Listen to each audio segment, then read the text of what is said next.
꽤 여러 해 만에 다시 오게 된 것 같습니다. 그동안 주 안에서 평안하셨죠?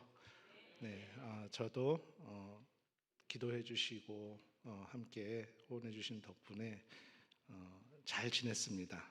잘 지내고 이번에 선교 대회가 퀸즈 한인교회에서 세계 선교 대회가 2년마다 한 번 열리는 것이 있는데 거기에 참석하러 온 김에 또 아소리 교회가 생각나서 연락을 드리고 찾아뵙게 되었습니다. 혹시 여러분은 이제 워낙 오래돼서 생각이 안 나실 수도 있지만 미국에 처음 도착했던 날을 기억하십니까? 그 얘기를 들었어요. 미국에 왔을 때 누가 처음 공항에 나와서 라이딩 해주느냐에 따라서 이민 초반기에 그 방향이 굉장히 많이 달라질 수 있다는 얘기를 들었는데 저는 27년 전에 1999년 9월 15일 날 태국에 도착했던 날을 기억합니다. 밤 늦게 아시아나 항공을 타고 도착을 했어요.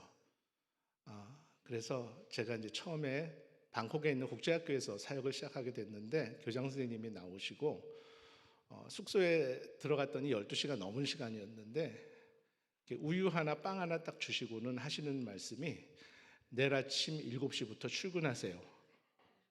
그러는 거예요.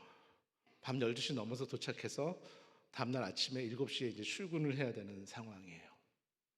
원래 제가 30대 초반이었습니다. 그때 30대 초반이었는데 그 학교에 이제 컴퓨터 교사를 하기로 이제 선교사로 그렇게 파송을 받고 왔는데 제 포지션이 날아가 버렸어요. 누가 와가지고 이미 어큐파이 해버려가지고 제가 뭘 했냐면 제 첫 번째 포지션이 세컨드 그레이드의 TA 뭔지 아시죠? 보조교사. 제 아들이 그때 딱 2학년이었거든요. TA를 했는데 일주일 내내 제가 한 일이 뭐였냐면 아이들이 와서 물어봐요 저한테. 그리고 저를 미스터 킴 그렇게 부르는데 그게 정말 적응이 안 됐어요. 한국에서 아무도 저를 미스터 킴이라고 부르지 않았었거든요. 네, 미스터 킴 그리고 May I drink water? May I go toilet? 화장실 가도 돼요? 물 먹으러 가도 돼요?를 아이들이 물어보면은 그거를 적당한 선에서 yes, no, yes, no를 해주는 게 제가 하루 종일 하는 일이었어요. 그거를 한 일주일 정도 하고 났는데 굉장히 큰 회의감이 몰려오기 시작했어요, 저한테. 그래도 30대 초반의 나이에 내 인생의 어떤 터닝 포인트라고 생각하고 선교사로 파송을 받아서 태국을 갔는데 이게 뭐지? 하는 생각이 들었어요. 그때 이제 저희 아내하고 두 자녀는 제가 너무 태국을 갑자기 들어오는 바람에 살던 전셋집이 해결이 안 돼서 한 2주 후에 들어오기로 돼 있었어요. 그때는 뭐 카카오톡도 없고 그 국제전화 그 카드가 있어요. 그거를 구입해가지고 이제 전화를 해야 한국으로 전화를 할 수 있는데 갑자기 그런 마음이 들었어요. 이거는 아닌 것 같다. 그리고 모든 상황이 제가 예상했던 거랑 다 달랐어요. 학교에서 300불을 저한테 페이해 주기로 했는데 300불이 아니라 100불짜리 조그만 원룸 아파트 월세 100불짜리 원룸 아파트 페이해 주는 게 다였고 너무너무 최악이었어요. 그래서 내가 내일은 전화를 해서 일단 들어오지 말고 대기. 그리고 내가 여기서 혼자서 어떻게 좀 지내보다가 상황이 되면 오라고 해야겠다라고 마음을 먹고 있다가 그날 밤에 이제 너무 이제 밤에 뭐 할 일도 없고 하니까 우연히 성경을 그래도 선교사인데 성경을 읽어야지 그런 마음으로 할 게 없어서 성경을 읽었어요. 근데 그날 밤에 제가 읽었던 성경 말씀이 오늘 우리가 본문으로 읽은 요한복음 21장의 말씀이에요. 우리가 너무 잘 아는 시몬 베드로에게 예수님이 요한의 아들 시몬아 네가 나를 사랑하느냐 몇 번 물어보세요? 3번. 나중에 베드로가 조금 짜증이 났을지도 모르겠어요. 당연한 걸 왜 물어보시나. 그때 뭐라고 대답하세요? 처음에 예수님이 Go feed my lamb, take care of my sheep. 다시 feed my sheep 그러잖아요. 그날 밤에 성령이 제 마음 가운데 들어오셨어요. 말씀이 육신이 되어서 저에게 오시고 성령께서 저를 꾸짖기 시작하셨어요.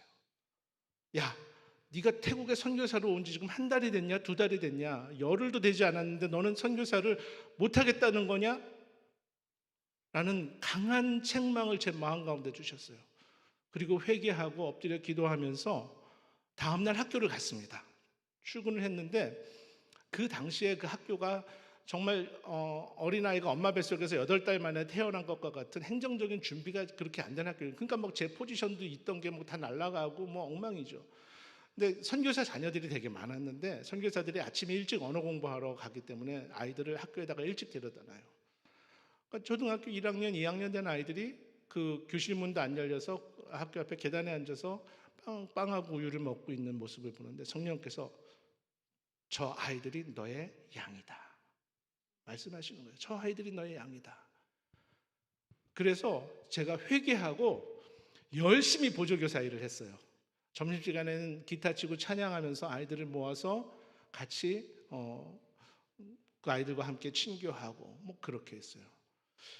27년 전의 이야기인데 저는 사실 그때 만약에 하나님께서 요한복음 21장의 말씀으로 내게 깨달음을 주지 않으셨다면 어쩌면 나는 실패한 선교사가 되었을지도 모르겠다라는 생각이 들었습니다. 지금까지 27년을 살면서 그렇게 말씀으로 하나님이 저를 정신 차리게 해주고 바로 세워주신 일이 2번 있었습니다. 또 한 번 있는 일은 조금 있다가 제가 또 말씀드리겠습니다. 여러분 마태복음 22장 37절 38절에 있는 The Great Commandment 아세요? The Great Commandment. 마음을 다하고 목숨을 다하고 뜻을 다하여 주 너의 하나님을 사랑하라. 이게 The Great Commandment예요. 예수님이 주신 가장 위대한 명령이에요. 둘째는 내 이웃을 내 몸과 같이 사랑하라. 이 말은 하나님을 사랑하는 법을 알지 못하면 내 이웃을 사랑할 수 없다는 거예요. 하나님을 사랑하는 법을 알지 못하면 누군가를 진정으로 그 하나님의 그 사랑에 힘입어서 사랑하는 그 사랑이 우리 인간의 힘으로는 가능하지 않다는 거예요. 그러니 30대 초반에 선교사로 간 저에게 하나님께서 그 말씀을 깨닫게 해주신 거예요. 저는 지금까지 기억하실런지 모르겠지만 제가 이전에 아스토리아 교회에 와서 선교 보고할 때 제 말씀의 제목이 하나님이 하셨습니다였어요. 하나님이 하셨습니다. 도저히 하나님이 하시지 않고는 제 사역이 설명이 안 되는 부분이 너무 많았어요. 아까 말씀드렸죠. 제 첫 번째 포지션이 뭐였다고요? TA, 세컨드 그레이드 TA예요. 지금 제 포지션이 뭔지 아세요? 웨슬리 국제학교 이사장이에요. 네, 웨슬리 국제학교 이사장이에요. 이게 제 능력으로 가능한 일이 아니에요. 하나님이 하신 일이에요. 그리고 그 다음에 선교사들이 늘 마음속에 묵상하고 암송하고 선교를 하는 교회들이 기억하는 말씀이 The Great Commission 아세요? The Great Commission. 그러므로 너희는 가서 모든 족속으로 제자를 삼아 아버지와 아들과 성령의 이름으로 세례를 주고 내가 너희에게 분부한 모든 것을 가르쳐 지키게 하라. 볼지어다 내가 세상 끝날까지 너희와 항상 함께 있으리라. 마태복음 28장 19절 20절. 그러니까 The Great Commandment가 전제 조건이 되고 나면 그 다음에 The Great Commission이 가능한 거예요. 하나님을 사랑하는 법을 하나님이 나를 사랑하는지 모르고 하나님을 사랑하지 않는 사람이 어떻게 이웃을 사랑하겠으며 이웃을 사랑하지 못하는 사람이 어떻게 세상에 나가서 모든 사람들을 제자 삼는 일을 가능하게 할 수 있겠습니까? 오늘 말씀의 주제를 하나 얘기한다면요. 뭐 간략하게 정리해서 27년의 시간을 어떻게 한 시간에 다 하겠습니까? 제 사역을 돌이켜보면서 제가 하고 싶은 말은 하나님이 나를 얼마나 사랑하시는지를 매 순간 깨달으면서 사역을 하고 살아갔다는 말씀을 드리고 싶습니다. 아마 모든 선교사들의 사역이 마찬가지일 것입니다. 여러분이 지금까지 고된 이민 생활을 해오시고 미국에서의 삶을 살아가는 동안에 내가 남겨야 될 가장 중요한 재산이 하나 있다면, 영적인 재산이 하나 있다면 내 인생 마지막 날에 하나님이 나를 얼마나 사랑하셨는지, 죽기까지 독생자 외아들을 주시기까지 나를 얼마나 사랑하셨는지 내가 정말로 고백하고 하나님 앞에 갈 수 있다면 저는 그 인생이 이 세상에서 가장 행복한 인생이 될 수 있다고 저는 그렇게 믿습니다. 그렇게 좌충우돌하면서 태국 생활을 시작했잖아요. 그리고 2001년부터 저에게 하나님이 주신 일이 뭐였냐면 Dom Parents예요. Dom Parents. 기숙사에서 학생들을 돌보는 일을. 학교 재정이 어려워서 한국의 유학생들을 막 받기 시작했는데 한 25명의 학생을 데리고 아파트의 한 층에 방 13개를 렌트해 가지고 그 아이들을 돌보면서 살았어요. 제 아내 이명화 선교사는 10년 동안 30명분의 식사 준비를 아침 저녁으로 하면서 살았어요.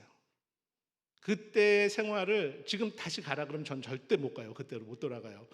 그때 삶을 한마디로 요약하면은 중고등부 수련회를 매일 하면서 산다고 생각하시면 돼요. 10년 동안. 한 50%는 문제아였어요. 가정에서 부모님들하고 문제가 있고 학교에 적응 못하고 막 그러는데, 근데 저희가 아주 스트릭한 규칙이 하나 있었어요. 기숙사 안에. 그게 뭐냐면 매일 저녁 식사를 마치고 30분씩 큐티 하는 거예요. 큐티. 근데 여러분 생각해 보세요. 학교도 가기 싫어하는 애들이 저녁 먹고 나른한 시간에 쭉 둘러앉아서 큐티를 하는데 느낌이 뭐냐면 좀비들을 데려다 놓고 이렇게 앉혀놓고 성경 읽는 것 같은 마음이에요. 저도 죽을 맛이었어요. 정말 죽을 맛이었어요. 근데 그냥 하나님이 주신 마음이 있어서 그거를 3년, 4년 계속 했습니다. 그런데 어느 날 변화가 일어나기 시작했어요. 9학년, 10학년 된 아이들이 저한테 사순절 그 고난주간에 오더니 그래요. 목사님, 저희가 이번 주간에 금식 기도를 좀 해볼까 해요. 갑자기? 왜? 제가 하나님이 어떤 계획이 있으셔서 우리가 생각하지도 않았던 이 태국이란 나라의 국제학교에 와서 엄마 아빠 떨어져서 공부하게 하시고 내 장래는 과연 어떻게 될 것인지 너무 궁금해요.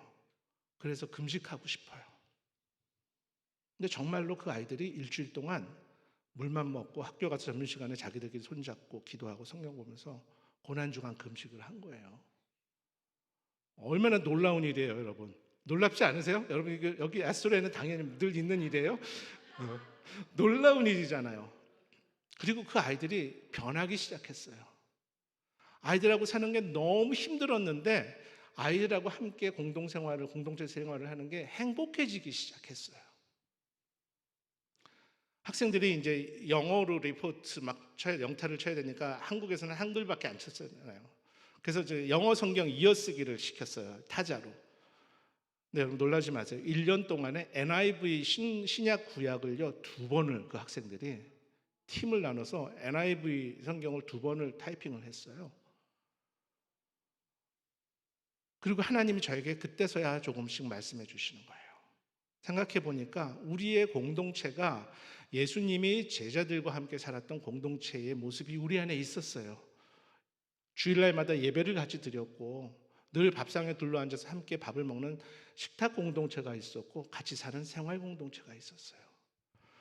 한국에서 제가 전도사 때도 중고등부 사역을 했지만 한계가 있다고 생각했어요. 말씀으로 신앙으로 아이들을 얼마나 변화시킬 수 있을까에 대한 한계가 있다고 생각했는데 3년, 4년, 5년 말씀으로 큐티로 그렇게 함께 말씀 예배 공동체와 식탁 공동체와 생활 공동체를 이루어 갔더니 그 아이들이 변할 것 같지 않던 아이들이 변하는 거예요.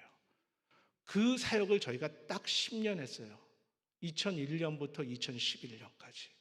그때에 하나님께서 제 마음에 너 이제 가서 이런 공동체를 함께 훈련할 수 있는 학교를 만들어라 라는 마음을 주셔서 웨슬리 인터내셔널 스쿨이 시작되게 된 거예요.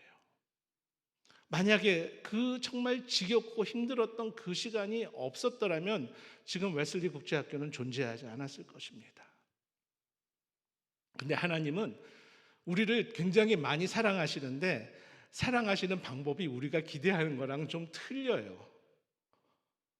그래서 사실 믿음이라는 것은 그럼에도 불구하고 우리가 하나님을 얼마나 신뢰하느냐가 우리의 믿음의 척도예요. 눈앞에 보이고 좋은 것만 있으면 그거 누가 못해요. 근데 때로는 내 생각과 너무 다른 것 같은데 그럼에도 불구하고 하나님을 신뢰하고 나아가는 것, 그것이 우리의 믿음이고 그런 경험을 통해서 하나님이 나를 얼마나 사랑하시는지 finally 깨닫게 되는 겁니다. 사진을 한 장 보여드리겠습니다. 네, 그 사진, 그 전의 사진. 네, 이게 날짜가 며칠로 돼 있어요. 2008년 4월 1일. 10년도 더 됐는데 저기가 지금 웨슬리 국제학교에 있는 땅이에요. 다 논이었어요. 하나님 저 땅을 사라고 하시는 거예요. 저 땅을 사라고 하시는데 돈은 딱 3,000불. 저 땅이 5에이커거든요. 한국 거는 6,300평짜리예요. 근데 300만 원을 주시고 저 땅을 사라고 하셨어요. 아, 하나님 이거는 아니지요. 근데 어떻게 해서 300만 원으로 가계약을 하고 6개월마다 땅값을 할부로 내기로 하고 3년 동안 저 땅을 샀어요. 근데 그 계약이 어떤 조건이었냐면요.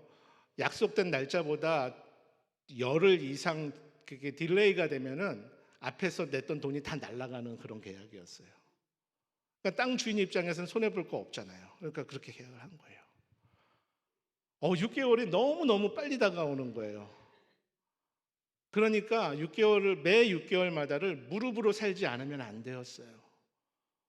이명화 선교사는 저 아내는 정말로 금식한 날이 금식하지 않은 날보다 더 많았어요. 그리고 여러분 기억하시는지 모르겠지만 2008년에 뭐가 있었냐면요. 리먼 브라더스 외환위기 있었어요. 환율이 막 올라가는 거예요. 환율이. 그 아침에 일어나서 저는 일과가 오늘의 환율은 어떻게 되나 그거 쳐다보는 게 제 일과였어요.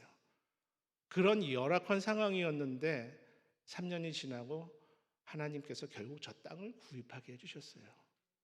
많은 분들이 저희가 그 무리바다 헌금이거든요. 무리바다 덮음 같이 오늘 찬양해 주시는데 무리바다 후원을 통해서 뭐 10불, 20불, 30불 매월 그렇게 하는 게 막 십시일반으로 모아져서 그게 가능하게 됐었어요. 그 다음 사진이 땅 주인 할머니예요. 저 땅 주인 할머니예요. 근데 지금 돌아가셨어요. 그 당시 이제 돌아가셨는데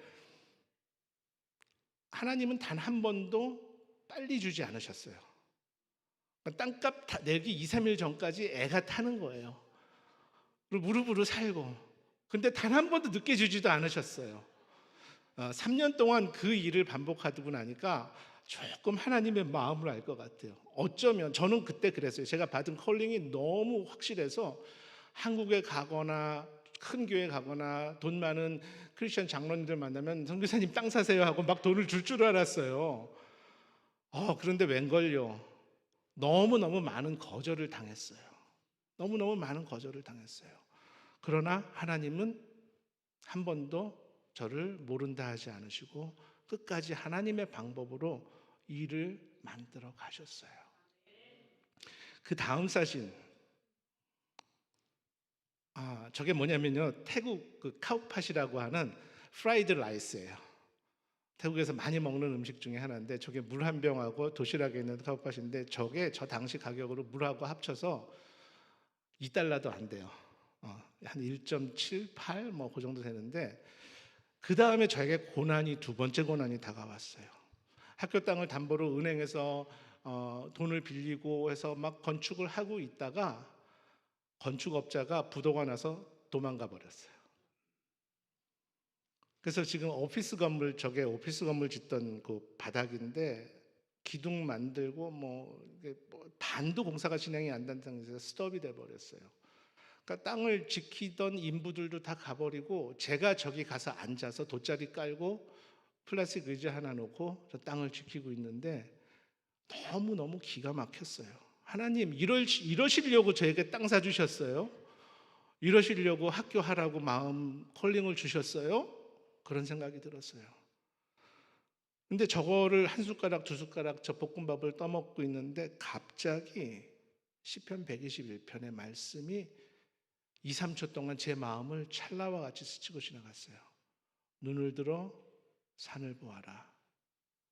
너의 도움이 어디서 올까? 나의 도움이 천지를 지으신 여호와 하나님에게서로다. 태국의 그 하늘이 굉장히 구름이 예뻐요. 그 하늘을 이렇게 보고 있는데 그 말씀이 제 마음 가운데 스치고 지나갔어요.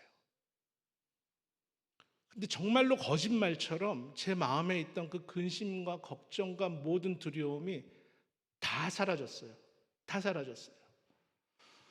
여러분 살다가 어려운 일 겪으신 적 많죠. 지금도 그러실 수도 있고 사람의 말이 위로 주지 못한다는 것도 알고 계시죠. 누구의 말도 근본적인 위로는 안 돼요. 그런데 하나님이 성령께서 내 마음에 오셔서 내 마음을 만져주시고 말씀으로 위로해 주시면 그것보다 더 강력한 것은 없더라고요. 저는 그날 시편 121편의 말씀에 세상을 다 얻은 것 같은, 외형적으로 달라진 건 아무것도 없었습니다. 그런데 제 마음이 그렇게 큰 위로가 될 수가 없었어요. 지금도 제 페이스북에 10몇 년 전 걸 뒤져보면 그날 제가 포스팅했던 글이 나옵니다. 제가 뭐라고 썼냐면, 그러니까 그 감동을 제가 잊고 싶지 않아서 그냥 모바일 폰 가지고 있던 걸로 거기다 막 타이핑을 했어요. 하나님 제게 주신 그 은혜를 나눴어요. 그리고 학교 땅의 앞에가 아무 담장도 없고 아무런 문도 없었어요. 그래서 동네 소떼들이 막 다 들어와서 땅에다 똥 싸놓고 나가고, 그래서 하나님 저기를 좀 대문을 해서 막았으면 좋겠어요. 그리고 담장을 1m 만드는데 얼마가 들어갑니다. 혹시 하나님 마음에 감동 주시는 분들이 후원해 주시면 감사하겠습니다. 그리고 제가 글을 올렸는데요. 150m의 담장 길이가 한 달이 채 되지 않아서 후원이 채워졌어요. 한 4년 5년 동안 연락도 되지 않던 동기 목사가 갑자기 뭐 50만 원 60만 원 막 보내오고, 생각하지 않았던 분들이 저는 1m 할게요, 저는 3m 할게요, 그렇게 해서 해오셨어요. 그리고 그 후원이 이어져서 남은 학교의 공사를 다 마무리할 수 있는 만큼 채워졌어요. 하나님이 하신 거죠. 하나님이 하신 거죠. 만약에 그때 하나님이 시편 121편의 말씀으로 저에게 위로를 주지 않으셨더라면, 하나님이 저에게 그런 마음의 담대함을 주지 않으셨더라면 저는 학교 공사도 완공하지 못하고 중간에 아마 포기했을지도 모르겠습니다. 네, 하나님이 하셨어요. 앞으로도 하나님이 하실 것입니다. 그리고 저는 여전히 내가 얼마나 하나님을 사랑하는지, 하나님이 나를 얼마나 사랑하시는지 계속 확인하면서 제 사역의 지경을 넓혀가고 있습니다. 여러분, 교회도 마찬가지일 것입니다. 어려움이 있을 때도 있어요, 교회가. 그리고 성도들 간에 힘든 일이 있을 때도 있어요. 때로는 목사님과 어려운 일이 생길 때도 있어요. 그게 사실 교회죠. 근데 가장 중요한 거는 하나님이 나를 얼마나 사랑하시는지, 내가 하나님을 얼마나 사랑하는지 매일매일 확인하고 살아가면요, 그 나머지 모든 문제들이 그냥 해결됩니다. 27년 태국에 살면서 제가 어떤 일을 경험하지 않았겠어요. 교사들로부터, 태국 현지인으로부터, 동료 선교사들로부터 수많은 마음 아픈 일들이 있었는데, 그것을 극복할 수 있었던 것은 그 사람들이 변한 게 아니고요, 제가 하나님의 사랑을 확인하고 나 스스로를 위로하고 내가 스스로 극복해 나가며 하루하루 살았더니 하나님께서 더 많은 일들을 할 수 있는 환경을 만들어 주셨어요. 그래서 2학년 TA에서 시작됐던 저의 사역은 지금 웨슬리 국제학교 이사장이 되었습니다. 코로나 때 너무 힘들었어요. 그래서 학교를 그만둬야 되지 않나 라는 생각을 했었습니다. 웨슬리 국제학교는 지금 완전히 인터내셔널 스쿨의 어큐테이션을 받은, 미국의 그 와스크하고 또 아이비 커리큘럼을 받은 그런 학교예요. 근데 그거 과정이 되기까지 제 힘에 너무 부치는 거예요. 제 힘으로 안 되는 거예요. 근데 하나님은 제 딸을 불러주셨어요. 딸이 너무 힘든 시간을 보냈었는데 하나님의 딸의 마음을 바꿔주셔서 하버드 교육대학원 보내셨어요. 교육대학원 졸업하던 날 제가 그렇게 얘기했어요. 너 이만큼 온 거 하나님 은혜지 않니? 첫 시간을 하나님께 드리면 좋겠다. 그래서 5월 달에 졸업하고 7월 달에 태국으로 들어왔어요. 아빠, 나 그럼 딱 1년만 내가 선교지에서 봉사를 할게요. 1년만. 근데 그 1년이 지날 무렵에 그 다음에 코로나가 터졌어요. 팬데믹 터지니까 1년이 3년이 됐어요. 어쩔 수 없잖아요. 그때 상황 다 아시잖아요. 오도 가도 못하는. 3년이 근데 이 딸에게는 너무 힘든 시간이었어요. 20대 후반의 젊은 나이에 나는 하나님께 내가 이렇게 충성하려고 결단했는데 하나님은 내게 좋은 것을 주시지 않고 이런 고난의 시간을 주시네. 그러면서 매일 울었어요. 매일 방문 닫고 밤에 학교에서 멀쩡히 잘 일하다가 방문 닫고 들어서 밤에 엉엉 소리가 나면서 우는 소리를 듣는 그 부모의 마음은 정말 찢어질 것 같았어요. 3년이 지나고 한국으로 드디어 나가게 됐어요. 제발 가라. 이제 그냥 학교는 어떻게 되든 나는 너가 행복한 게 우선이다. 그리고 한국으로 보냈어요. 근데 1년 반 동안 한국에서 직장 생활을 하면서 하나님이 그 마음을 만져주셨어요. 1년 반이 지나고 어느 날 아빠 아무래도 내가 태국으로 다시 들어갈 것 같아요. 가야 될 것 같아요. 사표 내고 완전 들어와서 풀타임으로 지금 사역을 하고 있어요. 한국 학교의 헤드 오브 스쿨이 돼서. 근데 또 그 1년 반 나가 있는 동안에 신랑감을 만났지 뭐예요. 그래서 올해 7월에 결혼을 합니다. 그 둘째 딸이 결혼을 하게 됐습니다. 그리고 나중에 고백해요. 그때 나는 하나님을 너무너무 원망했는데 내게 있었던 그 3년의 시간이 생각해 보니까 위장된 축복이었다. 라는 것을 나중에 깨달은 거예요. 여러분은 혹시 인생 살다가 고난의 시간, 그 위장된 하나님의 축복 시간을 오해해서 하나님이 나를 버렸나 봐, 하나님이 나를 사랑하지 않는가 봐라는 오해를 하지는 않고 계십니까? 인내하십시오. 끝까지 하나님 신뢰하십시오. 하나님은 우리가 알지 못하는 또 놀라운 축복으로, 놀라운 기쁨으로 다시 돌려주십니다. 오늘 제 설교의 가장 중요한 핵심은, 키워드는 겁니다. 하나님은 사랑이시다. 하나님이 나를 얼마나 사랑하시는지 매일매일 깨닫고 살면 우리 인생의 모든 문제는 다 해결된다. 하나님이 저에게 은퇴가 이제 10년 남짓 남았는데 더 많은 일을 맡겨주셨으면 좋겠어요. 근데 그거는 철저히 내가 얼마나 더 하나님을 사랑하는가에 따라 달려있다고 그렇게 생각합니다. 이제 아까 그 논의였던 학교가 어떻게 바뀌었는지 여러분에게 동영상으로 보여드리겠습니다. 네, 동영상 틀어주시겠습니까?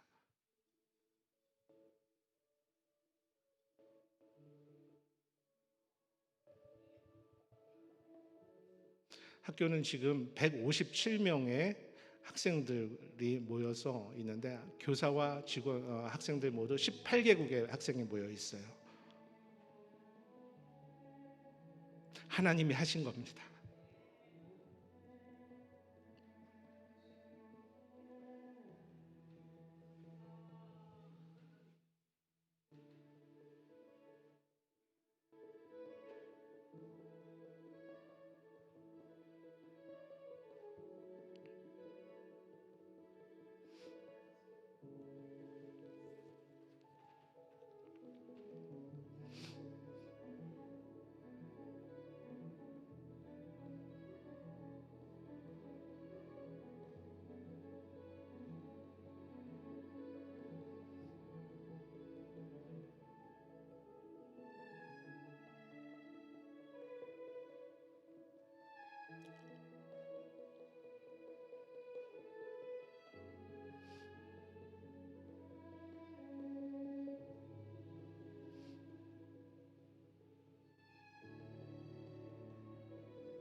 저희 학교에 온 태국 학생들은요, 99%가 태어나서 한 번도 교회도 가보지 못했고 성경을 읽어본 적도 없고 예배를 드려본 적도 없는 학생이에요. 근데 우리 학교에 와서 매주 1시간씩 성경을 배우고 또 체프를 참석하고 그렇게 합니다. 그래서 국제학교는 유치원부터 졸업할 때까지 다니면 한 캠퍼스에서 16년을 다니게 됩니다.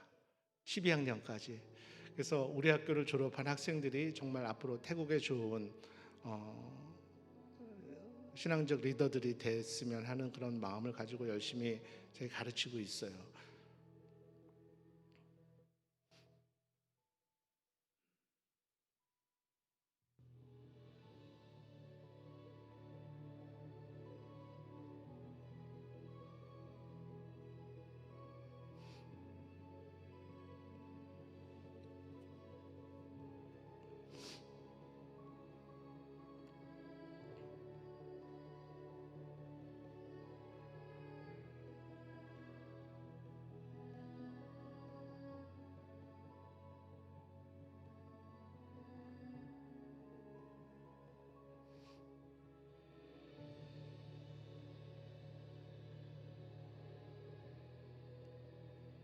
저희는 기숙사입니다. 그래서 지금 기숙사에 유학 와 있는 학생들도 머물고 있어요. 기숙사에서는 아까 제가 말씀드렸던 예배 공동체, 생활 공동체, 밥상 공동체가 이루어지고 있습니다. 네. 그 다음 동영상 아주 짧은 건데 우리 학생들이 액티비티 하는 거를 한번 두세 달씩 리캡해 가지고 보여주고 있는 게 있는데 그것도 같이 보여드리겠습니다.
네. 네, 네, 저기서 끊겼나 본데요. 네, 그리고 그 다음 사진 하나 또 보여주시겠습니까?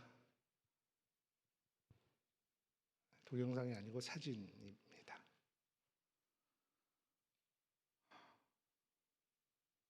이제 올해 8월 되면은 저희가 이제 12학년이 드디어 생겨요.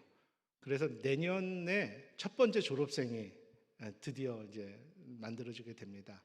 근데 그동안 이제 유치원 저희가 11년 전에 유치원생 8명으로 시작을 했거든요. 그러니까 유치원 졸업할 때 되니까 초등학교 교실이 없어서 또 부랴부랴 초등학교 교실 짓고 초등학교 마치니까 중학교 교실이 없어서 중학교 건물 부지런히 짓고 이제 교실이 또 모자라서 고등학교 교실을 지어야 돼요, 저희가. 그래서 지금 저 보이는 저 사진이 1층에는 고등학교 교실, 2층에는 체육관. 그러니까 다 같이 모여서 액티비티 할 수 있는 실내 공간이 없어서 2층에는 체육관을 짓는데 그 다음 사진도 같이 보여주시면 네, 그리고 다음도요. 네, 저렇게 이제 사실은 지난주에 이 공사가 시작이 되었어요.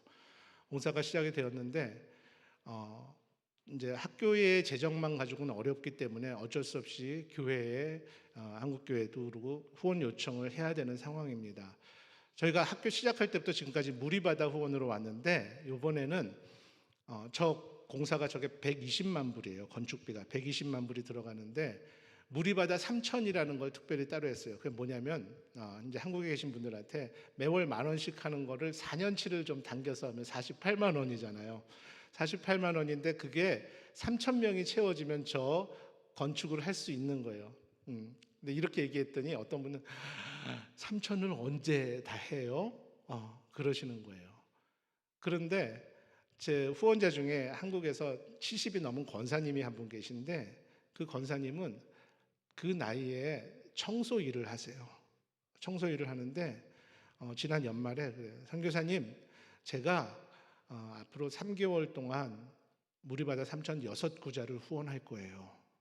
그렇게 하시는 거예요. 청소하시는 권사님이. 제가 마음이 너무 아팠어요. 마음이 너무 아팠어요. 그리고 지금까지 저 학교가 저렇게 만들어지기까지 지난 20년간 하나님은 참 이상하게도 단 한 번도 부자의 돈을 주지 않으셨어요. 제가 몇 개 좀 예화를 보여드리면요. 제 중고등부 때 친구 중에 암이 걸렸어요. 그래서 보험회사에서 암 보상금 받은 거 치료하고 남은 거 보낸 친구도 있어요. 그리고 어떤 자매는 결혼한 지 6개월 만에 남편이 교통사고로 죽었어요. 33살의 나이에. 뱃속에는 6개월짜리 딸아이가 있는데 남편의 기일이 되던 해 남편의 죽음을 얼마나 의미 있게 하나님 앞에 드리고 싶었던지 그 보상금 받은 금액을 헌금으로 드려서 처음 학교 시작할 때 토목공사하고 돈이 정말 없을 때였는데 그때 그런 헌금이 드려지기도 했었어요. 하나님, 좀 편하게 받을 수 있는 물질 주시면 안 돼요 라고 제가 항변했어요. 정말 기도하면서. 그랬더니 하나님 뭐라고 말씀하시는지 아세요? 그런 믿음을 가진 사람들의 물질로 세워진 학교라야 그런 믿음을 가진 아이들이 자라날 것이다. 하나님이 기뻐 받으시는 물질이 따로 있다는 거예요. 그건 우리 인간의 기준과는 다르다는 거예요. 그래서 일단 지금 뭐 재정은 10%도 준비되어 있지 않지만 공사를 시작을 했습니다. 다음번에 제가 혹시 오게 되어서 선교보고 할 때 저 건물이 다 완성되었다는 기쁜 소식을 전해드릴 수 있으리라 믿습니다.